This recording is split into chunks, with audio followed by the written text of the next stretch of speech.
안녕하세요. 고려대학교 전기전자공학부 이종필입니다. 제가 이번에 준비한 강좌는 일반 상대성 이론에 대한 강좌입니다. 올해가 마침 일반 상대성 이론이 나온 지 정확하게 100주년이 되는데요. 그래서 제가 왜 이런 강좌를 준비하게 됐는지 먼저 그 말씀부터 드리는 게 좋을 것 같아요. 그래서 첫 주에 그 강의 제목은 상대성 이론으로의 초대라고 정했습니다. 자, 제가 왜 상대성 이론을 하게 됐는지 우선 그 아인슈타인이 이런 얘기를 한 적이 있어요. 영어로 된 말인데 I want to know God's thoughts, the rest are details. 그러니까 신의 생각이 알고 싶다 그 얘기죠. 나머지는 그냥 디테일한 거고 이 세상을 만들 때 신이 도대체 어떤 생각을 했는지 그걸 알고 싶다. 그래서 여러분들이 일반 상대성 이론 수업을 쭉 듣게 되면은 왜 아인슈타인이 이런 생각을 하게 됐는지 아마 조금은 짐작할 수 있지 않을까 그렇게 생각을 하고요. 그래서 우선 그 전체적으로 이 강좌가 15주로 설계가 되어 있는데 왜 이런 강좌를 만들게 됐는지 우선 저 개인적인 사정이 좀 있습니다.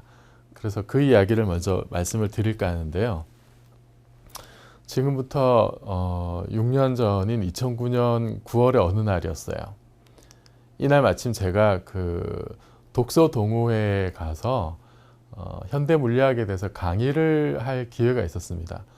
그런데 그 자리에서 그 강의를 들으러 오신 분들 중에 그 회원분들도 같이 그 자기가 공부한 내용을 발표하는 그런 기회가 있었는데요.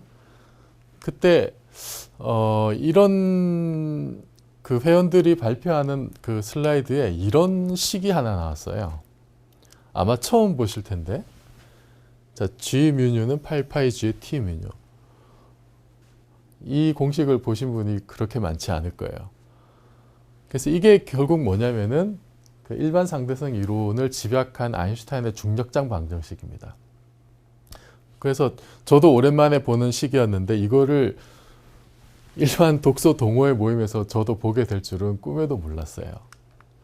그래서 이것이 아인슈타인의 중력장 방정식인데 이거를 수학으로 직접 풀어보고 싶다 이런 말씀들을 하시더라고요. 그날 그 모이신 분들이. 그러니까 이 동호회 분들은 뭐 물리나 과학이나 이런 거하고는 전혀 상관이 없는 분들이세요. 그냥 취미 삼아 과학책을 열심히 읽는 분들인데 뭐 이래저래 책을 읽다 보니까 이제 이런 중력장 방정식이 이제 눈에 들어오고 이게 대체 뭘까? 뭐 일반 상대성 이론에 대한 식이라고 하는데 그냥 이렇게만 봐서는 뭐 이게 그냥 그런가 보다 하고 넘어가셨지만 이걸 직접 수학으로 손수 풀어보고 싶다. 이런 말씀들을 하신 분들이 많았어요. 그리고 이때는 뭐 2009년이었습니다만은 이게 2015년이 지금 올해죠. 2015년이 일반 상대성 이론이 정확하게 100주년이 되는 해입니다. 이게 방정식이 만들어진 게 1915년 11월이었거든요. 그래서 그때 이분들 말씀이 이제 2009년 시점이니까 중력장 방정식이 나온 지 100년이 되는 2015년까지 직접 수학을 공부해서 이걸 한번 내 손으로 풀어보고 싶다. 그런 말씀을 하신 거예요. 그래서 저한테 도움을 청했습니다. 어떻게 하면 이걸 수학으로 풀 수 있을까? 이게 참 쉽지 않은 일이죠. 그래서 우선은 이 방정식이 이제 아인슈타인의 중력장 방정식인데, 뭐 보통 아인슈타인 하면은 아인슈타인의 방정식 하면 1은 mc제곱을 많이 떠올리시죠. 물론 뭐 그것도 굉장히 유명하고 중요한 식입니다만, 특히 중력과 관련해서는 이 방정식이 굉장히 중요하고 일반 상대성 이론의 뭐 모든 걸 담고 있는 식이거든요. 그래서 이 식의 의미를 뭐 잠깐 말씀드리면 이 좌변에 있는 G 뮤뉴라고 쓴 이게 그리스 문자 뮤하고 뉴예요. 여기 이제 아래 첨자로 들어가 있는 게. 이 좌변이 뭐냐면 시공간의 기하학적인 구조를 나타내는 어떤 그 수학적인 양입니다, 이게. 그리고 우변에 보면은 T 뮤뉴라고 있는데요. 이 T 뮤뉴가 뭐냐면은 얘는 시공간에 퍼져 있는 어떤 에너지 분포를 나타내요. 그리고 뭐 이제 E는 mc제곱이니까 에너지하고 질량이 사실 똑같습니다. 그래서 뭐 에너지가 퍼져 있거나 뭐 질량이 이렇게 있거나 그게 어떻게 퍼져 있는지를 나타내는 게 우변의 T 뮤뉴예요. 그리고 뭐 8파이G는 상수인데 여기 이제 특히 G, 이 G가 뭐냐면은 이게 뉴턴의 중력 상수입니다. 뉴턴이 만류인력의 법칙을 발견했는데 거기 이제 들어가는 그 보편 중력 상수 그게 H예요. 그래서 아인슈타인의 중력장 방정식은 이런 식으로 이루어져 있습니다. 그래서 이 식의 의미를 보면은 시공간에 에너지가 이렇게 퍼져 있으면은 거기에 따라서 시공간의 기하학적인 구조가 정해진다. 이렇게 이해를 할 수가 있죠. 그리고 보통 그 독서 동호회에 계신 분들이 과학책을 읽으면은 과학책 텍스트에 나오는 말이 이제 그겁니다. 그죠? 이 식이 뭐 나올 수도 있고 안 나올 수도 있지만은 일반 상대성 이론을 이제 이런 식으로 얘기를 하죠. 시공간에 에너지가 퍼져 있으면은 거기에 따라서 시공간의 기하학적인 구조가 결정해야 된다. 이게 일반 상대성 이론에서 얘기하는 어떤 그 중력이고 이 방정식이 뜻하는 바예요. 근데 이걸 이제 직접 이게 도대체 수학적으로 어떻게 정의가 되고 이 방정식을 직접 풀면 무슨 일이 벌어지는지 이걸 해보고 싶다는 거예요. 일반인들이. 그래서 이거를 다시 이제 좀 말씀을 드리자면 시공간에 에너지가 퍼져 있으면 그게 이제 수학적으로 이렇게 8파이 G민유로 들어오는데 요것이 방정식에 의해서 이게 지금 G민유가 8파이 GT민유였죠 아까. 그래서 시공간에 에너지가 퍼져 있다는 그 정보가 여기 T민유로 쓰여지고 방정식에 따라서 이것이 G민유하고 연동이 되는데 이 G민유가 정해진다는 거는 이게 시공간이 일반적으로 뭐 아무렇게나 이렇게 뒤틀어질 수 있다는 거죠. 이게 의미하는 게 거기에 대한 정보를 주는 겁니다. 시공간이 어떻게 휘어져 있는지 거기에 대한 정보가 이제 이걸로 다 표현이 돼요. 에너지가 시공간에 퍼져 있으면 거기에 따라서 시공간이 뒤틀린다. 그게 이런 식으로 표현이 되고 그리고 여기까지가 사실은 아인슈타인의 중력장 방정식이 말하는 바인데 그런데 이렇게 되면은 사실 이렇게 시공간이 뒤틀려져 있으면 그렇게 뒤틀려 있는 일반적으로 그 굽거나 휘어져 있는 시공간의 이제 최단 경로를 따라서 그 물체가 움직인다라고 하는 게 사실은 그 아인슈타인의 중력 이론의 핵심입니다. 그래서 이 구분 시공간의 최단 경로를 나타내는 방정식이 이제 이런 방정식이 있어요. 굉장히 복잡하죠. 뭐 보면 머리가 아플 겁니다. 상당히 뭐 이렇게 인덱스도 많고. 그래서 이걸 이제 측지선 방정식이라고 불러요. 그때 2009년 어느 날 그 독서 동호회 분들이 저한테 이제 그런 요구를 했을 때 이걸 수학으로 풀고 싶다라고 했을 때 이제 제가 막 생각했던 것들이 이제 이런 것들이에요. 일반 상대성 이론이 이렇고 그 얘기를 직접 해드리기도 하고 뭐 측지선 방정식이 어떻고 이제 그런 말씀 다 드린 거예요. 그리고 요게 이제 정말로 어떻게 쓰이는지 가장 그 중요한 쓰임새 중에 하나가 실제 지금 우리가 21세기에 우주를 이해하는 가장 그 바탕이 되는 어떤 그 토대 그게 일반 상대성 이론입니다. 그래서 그거를 이용해서 우주를 이해하는 어떤 표준적인 방식 그거를 프리드만, 르메트르, 로버트스, 워커 이게 다 사람 이름이에요. 4명의 사람 이름을 따서 이제 그 영어 이니셜을 따서 FLRW 우주론이라고 하는데 이게 지금 21세기 현재 우리 인류가 우주를 이해하고 있는 표준적인 어떤 그 틀이라고 보시면 돼요. 이 우주론이 결국 일반 상대성 이론을 우주에 적용한 결과로 나온 거예요.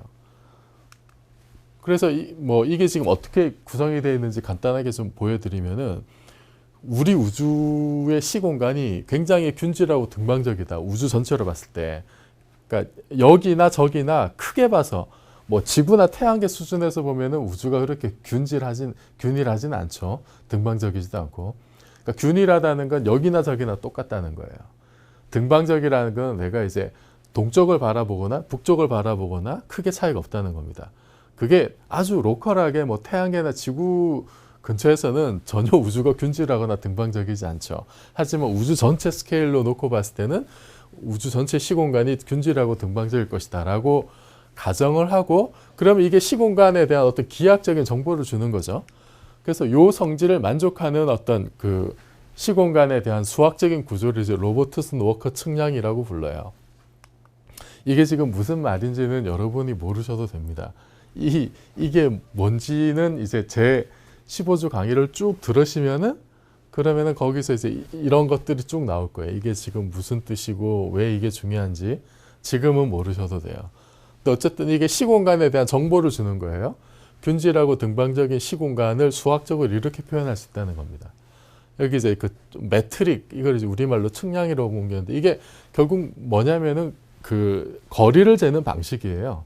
시공간이 일반적으로 이렇게 뭐 휘어져 있을 때 그 위에서 두 점 사이의 거리를 어떻게 잴 거냐. 그걸 이제 수학적으로 표현한 게 이거고, 특별히 균질하고 등방적인 시공간에 대한 어떤 그 거리를 재는 방식을 로버투스 워커, 이 사람 이름을 따서 RW 매트릭이라고 부르는데, 그게 이제 일반적으로 이렇게 주어져요. 여기서 이제 K 값이, 여기 분모에 이제 K 값이 이 파라미터가 하나 있는데, 이 값이 가질 수 있는 게 뭐 세 가지 값이 있고, 이 세 가지 값에 따라서 공간의 공률이 음의 공률이냐, 평평하냐, 양의 공률이냐, 이 셋 중에 하나를 결정이 돼요. 이제 음의 공률이라고 하는 거는 뭐냐면은 말 안장을 생각하시면 됩니다. 뭐 여러분 그 유명한 감자칩 같은 거 보면 감자칩의 표면도 말 안장이랑 비슷하죠. 거기서는 그 삼각형을 그렸을 때 내각의 합이 180도보다 작아요. 그게 공률이 음인 그런 공간이고요. 그 다음에 평평한 공간은 그냥 우리 보통 평평한 공간 생각하시면 되고, 양의 공률은 뭐냐면 이제 공을 생각하시면 돼요.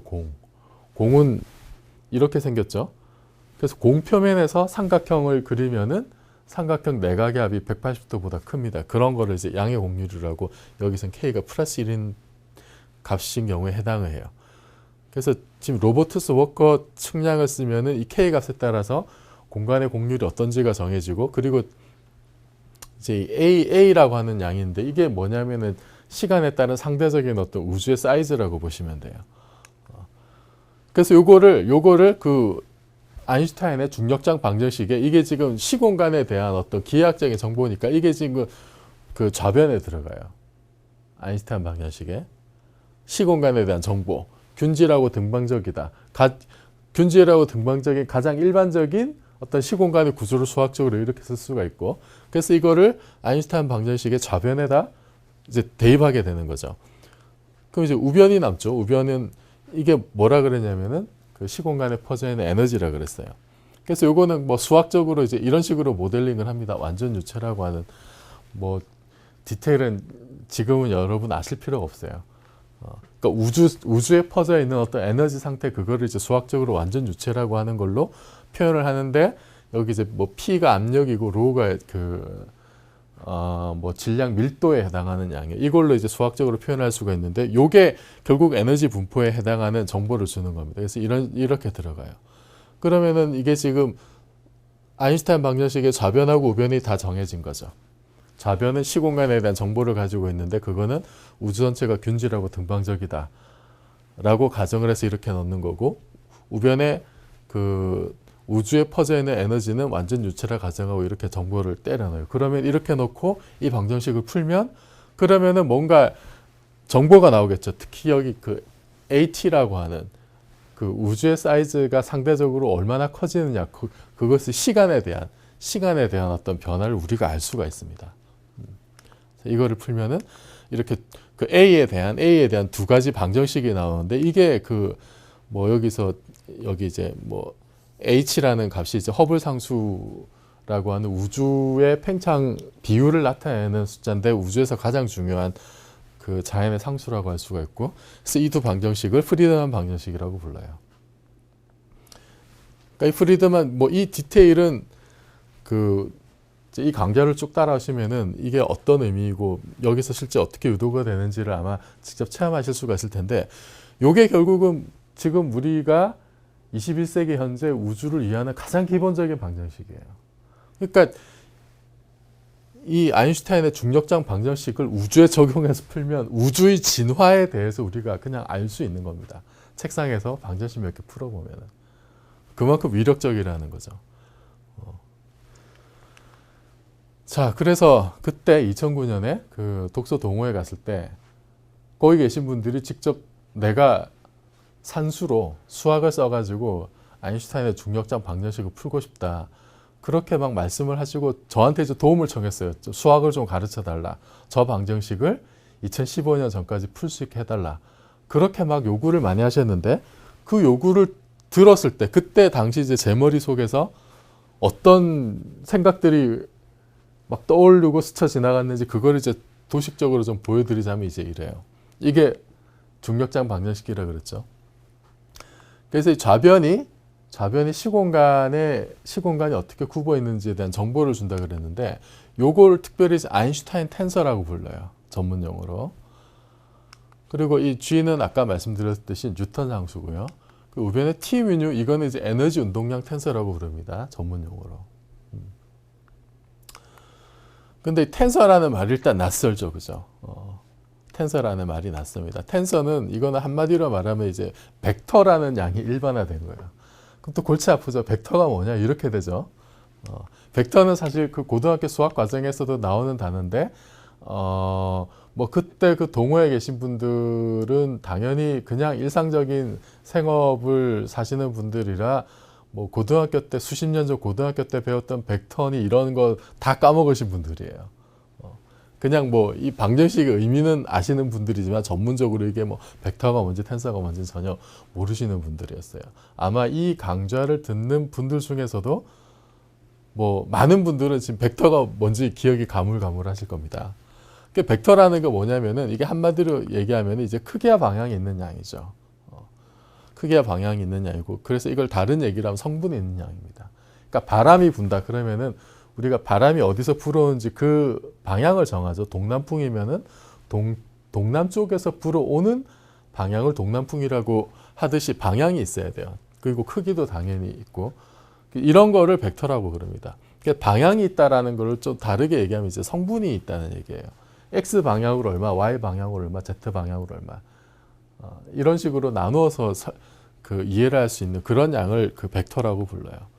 그리고 벡터를 이제 상대성 이론에서는 시간과 공간이 통합되기 때문에, 우리가 보통 3차원에서는 세 가지 성분을 가지는 XYZ 성분을 가지는 3차원 벡터를 생각하는데, 상대성 이론에서는 시간까지 같이 고려해야 되기 때문에 이제 4벡터라는 걸 생각을 해요. 시간 성분 더해서.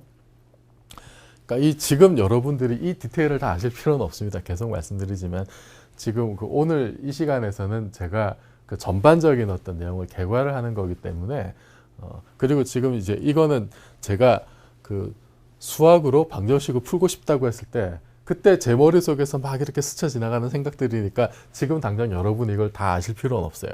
그래서 그러면 이걸 제가 만약에 가르쳐야 된다면, 수학을 전혀 모르거나 배웠는데 옛날에 배웠는데 다 까먹으신 분들한테 다시 이거를 수학을 가르쳐서 이 방정식을 풀게 하려면 뭐가 필요할까, 이제 그런 생각들을 하는 거예요. 그런 생각들을 하는데, 당연히 이게 지금 텐서니까, 이게 텐서 방정식이니까 텐서가 뭔지를 얘기를 해야 되죠. 근데 텐서는 가장 손쉽게 얘기할 수 있는 게 일반화된 벡터란 말이에요. 그럼 이제 벡터에 대해서 얘기를 해야 돼요. 벡터에 대해서 생각을 하다 보니까 이거고, 이제 상대성 이러니까 4벡터를 얘기를 해야 되고, 그리고 뭐 또 공변 벡터, 반변 벡터 이런 것도 있습니다. 그리고 뭐 이제 첨자, 여기 이제 첨자가 이렇게 있는데, 이 첨자들 뭐 축약하는 거, 첨자를 올렸다 내리고 막 이런 수학적인 테크닉들이 있어요. 그 여기와 관련된 것 중에 이제 또 제일 중요한 게 이제 첨자를 올리고 내리는 데 관련되는 양이 이제 측량 텐서라는 게 있고, 이게 사실은 뭐 상대성 이론에서 제일 중요한 양이라고 할 수 있는데, 하여튼 벡터 하면 이런 생각들이 쭉 이제 나는 거예요. 그래서 이 벡터가 좀 더 일반화된 양을 텐서라고 부르는데, 텐서는 다시 얘기하면 성분에 대해서 또 성분이 있는 거예요. 성분에 대해서. 바람이 불어오면 X 방향으로 얼마, Y 방향으로 얼마, Z 방향으로 얼마, 이제 이런 식의 크기가 다 정해지는데, 그 성분에 대해서 다시 성분이 있어요. 그래서 여기 이제 첨자가 그 둘 이상이 존재하는 그런 거를 일반적으로 텐서라고 부릅니다. 성분에 대한 성분이 있는 양. 이런 거를 지금 다 가르쳐야 되는 거죠. 그거를 다 알아야 지금 이 방정식을 풀 수 있습니다. 이게 텐서 방정식이라서. 자, 그래서 요거를 좀 더 디테일하게 살펴보면요. 이게 지금 좌변의 아인슈타인 텐서라고 불렀는데, 이 아인슈타인 텐서를 지우면요. 요걸 조금 더 풀었으면은 이게 이제 이렇게 돼요. 좀 더 복잡해지죠. R 뮤뉴 빼기 2분의 1 R의 G 뮤뉴. 요게 아인슈타인 텐서예요. 근데 이 R 뮤뉴는 또 제 전문적인 이름이 있어요. 이걸 리치 텐서라고 부릅니다. 리치 텐서. 리치 텐서라고 해서 뭐 이제 이런 식으로 정의된 양이에요. 이게 지금 일이 굉장히 복잡해지죠. 아인슈타인 텐서는 간단한데, 이거는 지금 이렇게 항이 2개로 늘어났는데, 그래서 리치 텐서는 첨자가 둘밖에 없는데, 리치 텐서가 정의된 거 보면은 지금 첨자가 4개인 걸로 정의가 돼 있어요. 그리고 여기 이제 그 우변 R이라는 놈이 있는데, 이 R이 뭐냐면, 이건 이제 리치 스칼라라고 부르는 양이에요. 이거는 그 리치 텐서로 다시 정의가 할 수 있는 양이고, 그리고 지금 리치 텐서가 지금 이렇게 그 인덱스가 4개인 어떤 값으로 정의가 되어 있는데 요 놈을 뭐라고 부르냐면 이걸 리만 텐서라고 불러요. 뭐 또는 리만 공률 텐서라고 부르는 건데 이 리만 텐서는 다시 이렇게 훨씬 더 복잡한 이런 양으로 정의가 되어 있습니다. 복잡해지죠. 그럼 여기서 보면은 지금 이 감마라고 쓴 거, 이 감마의 인덱스가 3개 붙은 이 놈을 뭐라 그러냐면 얘가 이제 크리스토펠 기호라고 불러요. 크리스토펠 기호. 그래서 이거는 이런 식으로 정의가 돼요. 여기 이제 G 알파 베타 뭐 이런 게 있는데 이건 아까 말씀드렸던 이제 측량 텐서라고 부르는 양이고 이거는 일반적으로 구분 시공간에서 어떻게 거리를 잴 거냐와 관련된 그 정보를 나타내는 그런 양이에요. 그러니까 지금 이거 보면 상당히 이제 복잡하죠. 그러니까 아인슈타인 텐서 이 방정식의 좌변을 이해하기 위해서는 크리스토펠 기호를 알아야 되고 거기서 리만 텐서를 구하고 거기서 이제 리치 텐서와 리치 스칼라를 구해서 좌변을 구성하는 거예요. 그러니까 이걸 수학적으로 따라가려면 이거를 이제 이런 과정을 거쳐야 된다는 거죠. 그래서 제 머릿속에 이제 이런 생각들이 쭉 이렇게 떠오르고 있었던 겁니다. 그런데 여기서 앞에서 보면 지금 이게 이런 게 있죠. 육자를 거꾸로 써놓은 것 같은 이거. 여기 이제 첨자가 이렇게 붙어 있는. 이걸 처음 보신 분들이 많을 텐데 이게 이제 뭐냐면 이게 그 편미분이라는 거예요. 편미분. 이거 읽을 때 이제 D뮤라고 있는데 D뮤 혹은 뭐 파셜 뮤, 라운드 뮤 뭐 그런 식으로 있는데 이게 편미분이 뭐냐면 하여튼 미분하는 거예요. 미분인데 이거는 뭐 일반적으로 4차원 시공간에서 뭐 시간 미분, 공간 미분이 이렇게 같이 들어가 있는 겁니다. 그래서 여기 뮤 첨자는 이제 0, 1, 2, 3이 가능하고요. 이제 0이 들어가면 이게 제로 0번째 그 성분인데 이게 이제 시간에 대한 거고 1, 2, 3이 이제 요 삼각형을 거꾸로 해놓은 요 기호가 그 1, 2, 3에 해당하는데 이게 이제 공간에 대한 미분을 나타내는 거예요. 그래서 요 특별히 공간에 대한 미분을 나타내는 이 삼각형을 뒤집어 놓은 얘를 뭐냐면 이제 델이라고 불러요. 델이라고 해서 이거는 x, y, z에 대한 각각의 편미분을 나타내는데 지금 이거 보면은 어쨌든 이게 미분이라는 말은 들어보셨죠? 그래서 미분하는 어떤 뭐 미분 작용을 하는 놈들을 이렇게 모아놓은 거예요. 이게 D뮤라고 하는 게. 그럼 앞에서 봤듯이 아인슈타인 방정식의 좌변을 이해하면 이 미분을 알아야 되는 겁니다. 미분. 결국은 아인슈타인 방정식이 미분 방정식인 거예요. 미분 방정식. 그러니까 아인슈타인 방정식을 내가 수학으로 풀겠다. 그러면 필연적으로 미분을 알아야 됩니다. 이 미분.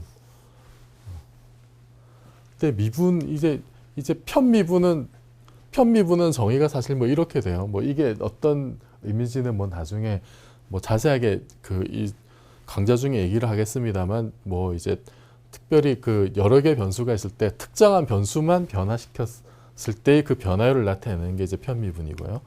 그러니까 일반적으로 그 변수가 하나 있을 때 거기에 대한 어떤 변화를 나타내는 게 그게 이제 그냥 보통 미분이라고 하죠. 고등학교 때 배우는 여러분들이 아마 학창 시절 떠올리시면은 그러면은 이런 걸 배운 적이 있다는 게 아마 기억이 나실 거예요. 그래서 이게 이제 일반화된 게 다변수 여러 변수가 있는 함수에 대해서 특별한 함수에 대해서만 그 변화를 따지는 게 이제 편미분이고요. 그 가장 단순한 형태가 이게 그냥 이렇게 한 변수에 대한 그 변화율을 따지는 미분이 있고 그 미분한 함수를 도함수라고 부르죠. 그리고 미분하고 그 거꾸로 계산하는 관계에 있는 그 연산을 이제 적분이라고 부르죠. 이런 식으로. 이거 뭐 보신 적이 있을 텐데 지금 이 위쪽 과정은 주로 이제 대학교 가야 배우는 대학 수학 과정이고 이 아래쪽에 미분 적분은 여러분들이 고등학교 때 다 배우신 겁니다. 정상적으로 고등학교를 나오셨다면은 이런 걸 배운 기억이 나실 거예요. 그러니까 제 머릿속에 이제 이런 생각들이 막 스쳐 지나가는 거예요. 아인슈타인 방정식을 직접 풀면은 그래서 이거를 정말 수학 공부를 하려면 고등학교 수학도 잘 기억이 안 나는 그런 분들이 아인슈타인 방정식을 풀려면 그러면은 미분을 먼저 제대로 알아야 되죠. 그죠? 고등학교를 졸업한 지 한 20, 30년 지나신 분들도 계셨는데 그분들이 미적분을 어떻게 알아요? 그런데 아인슈타인 방정식을 풀고 싶단 말이에요. 그럼 방법이 없죠? 미분을 다시 공부할 수밖에 없습니다. 근데 미분은 고등학교 과정이에요. 그러니까 고등학교 수학부터 다시 이제 해야 되는 거예요. 고등학교 수학은 집합, 수식 뭐 이런 게 나오죠. 네? 뭐 함수, 뭐 본 기억들이 나실 그 함수의 극한. 그 미분은 함수의 극한으로 정의되어 있으니까 극한을 배우고 이제 미분을 이제 배우게 되고 그 다음에 뭐 적분을 알게 되고요. 뭐 여러 가지 뭐 미적분과 관련된 여러 가지 현란한 기법들이 이렇게 있고 그리고 이게 이제 대학 과정으로 가면 다변수 함수에 대한 뭐 미분 적분이 나옵니다. 이런 식으로 다중적분 이런 거를 쭉 하면은 그러면 이제 아인슈타인 방정식을 한번 풀어볼 수 있는 어떤 준비가 되는 거예요. 근데 요 흐름 말고도 이제 사실은 그 이제 벡터에 대한 그 공부도 좀 해야 되는데 그 벡터가 상대성 이루어서 이제 포벡터로 발전을 하고 이게 그 아까 말씀드렸듯이 이제 텐서까지 연결이 되는 건데 이런 것들을 쭉 공부를 하면은 그러면 이런 수학적인 기초를 다지고 나면은 이제 아까 말씀드렸던 측량 텐서를 이렇게 공부를 할 수가 있고 거기서부터 크리스토펠 기호를 구하고 거기서 리만 텐서, 뭐 리치 텐서, 리치 스칼라 이거를 쭉 다 구할 수가 있고 거의 기계적으로 구할 수 있어요. 이거는. 그러면 이제 아인슈타인 텐서가 나오고 아인슈타인 텐서 이게 나오면 이건 이제 아인슈타인 방정식의 좌변을 형성하는 거죠. 근데 여기서 이제 그 등가 원리라고 하는 중요한 그 아인슈타인의 통찰력이 드러나는데 이것에 의해서 사실은 에너지 분포, 시공간의 에너지 분포가 시공간의 곡률과 연관이 될 거다. 요 관계, 이 둘을 연결시킨 게 사실은 그 원리가 등가 원리예요. 그래서 등가 원리 때문에 이 둘이 연결이 돼서 중력장 방정식을 만들게 되는 거고 그래서 이거를 우주에 적용하면은 프리드만 방정식을 얻는 겁니다. 그러면은 우주의 진화가 어떻게 되는지를 우리가 책상에 앉아서 계산으로 풀 수 있다는 거죠. 그래서 제가 그때 제시했던 게 이거예요. 쭉 해가지고 그러면 프리드만 아인슈타인 중력장 방정식을 쭉 풀어서 이거를 우주에 적용해서 프리드만 방정식을 한번 유도를 해보자. 그리고 그 의미가 뭔지를 한번 살펴보자. 그리고 그게 여전히 지금 이 강좌에서도 그 가장 중요한 그 목표입니다. 우리의 최종적인 목표는 중력장 방정식을 우주에 적용해서 프리드만 방정식을 이끌어내는 거예요. 그 의미가 뭔지를 알아보는 겁니다. 그래서 제가 그분들한테 이렇게 얘기를 했어요. 고등학교 수학부터 다시 해야 된다. 그랬더니 거기 계신 분들이 아주 열광적으로 동참해 주셨어요. 예. 60명 가까이 되시는 분들이 수강 신청을 하셔가지고 1년 12달 동안 정말로 고등학교 수학부터 대학 수학 그리고 뭐 일반 물리학 그리고 일반 상대성 이런 중력장 방정식, 프리드만 방정식까지 한 번 같이 풀어보는 그런 수업을 실제로 2009년에 했었고요. 그래서 그 1년 동안 2009년 1년 동안 저희들이 그 공부했던 그 내용을 제가 최근에 이렇게 책으로 엮어냈어요. 그래서 어떻게 그런 일들을 했고 그리고 실제로 어떤 내용들을 수업했는지 그 뭐 중요한 수식들 뭐 이런 것들을 그 담은 책이니까 요거를 지금 우리 수업의 교재로 쓰는 것도 나쁘지 않을 것 같아서 그래서 지금 이 강좌의 교재는 이제 이걸로 정했습니다. 그래서 강의 계획은 일단 처음 1, 3주는 일반 상대성 이론을 이제 이런 식으로 제가 이 화면에 놓고 개괄을 할 거예요. 그러니까 여기서는 아주 디테일한 수학적인 내용 이런 게 이제 중요한 게 아닙니다. 그냥 말로서 전체적인 흐름, 상대성 이론이 이런 거구나. 일반 상대성 이론을 이해하고 중력장 방정식을 풀려면은 이런 게 필요하구나. 이제 그 정도만 아시면 되는 거예요. 그리고 4주부터 10주 동안에는 정말로 이제 고등학교 수학부터 대학교 수학까지 배울 거예요. 미분이 뭐고 적분이 뭐고 이거 다시 정리하고요. 그리고 뭐 아까 보셨던 편미분이 뭐냐, 그리고 뭐 다중적분이 뭐냐, 그리고 벡터가 뭐고 포벡터가 뭐고 그런 것들을 쭉 배우고 11주에서 15주에는 이제 본격적으로 일반 상대성 이론을 배웁니다. 뭐 하다 보면 특수 상대성 이런 거 관련된 얘기도 쭉 나오겠지만 기본적으로 일반 상대성 이론의 중력장 방정식이 어떻게 만들어지고 그걸 어떻게 우리가 계산할 수 있고 이걸로 뭘 했고 어떻게 검증을 했고 그리고 이거를 우주에 적용했을 때 우리가 무엇을 알 수 있느냐 그 결과로 나오는 프리드만 방정식이 어떤 의미냐 이런 거를 최종적으로 알아보는 게 그게 이 전체 강좌의 목표입니다.